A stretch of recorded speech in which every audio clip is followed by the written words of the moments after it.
Recorded Books and RB Digital present Side Life by Steve Toutonghi, narrated by T. Ryder Smith. A quote from Donald Hoffman. We've evolved not to see the truth, but to hide the truth. The truth is too complicated. We don't need to know it. This gives us a fiction of causality. A quote from William Carlos Williams from the poem To Daphne and Virginia. A new world is only a new mind, and the mind and the poem are all a piece. Part 1. Nerdine. Chapter 1. The Axis on which it turns. The man was defying traffic, striding slowly down the center of the merge lane that Vin and the line of cars behind him were waiting to use.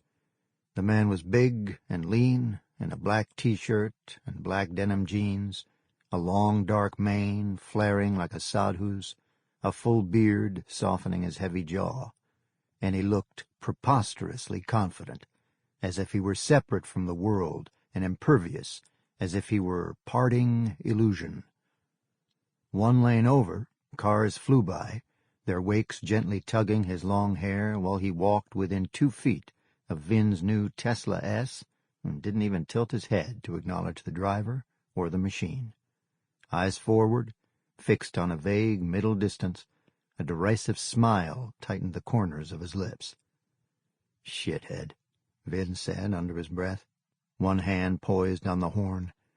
He began to ease into the merge lane, but couldn't stop watching the man, who was now stepping directly into the first lane of oncoming traffic. Cars slowed to negotiate a way around him, but incredibly, no one honked. Perhaps his riveting indifference silenced them. Maybe he was violent. Maybe he didn't believe he could be hurt. He strode across 2 more lanes to the concrete barrier. Vin was glancing in his mirrors now as he accelerated past the tangle of spring greenery erupting from the northeast slope of Queen Anne Hill.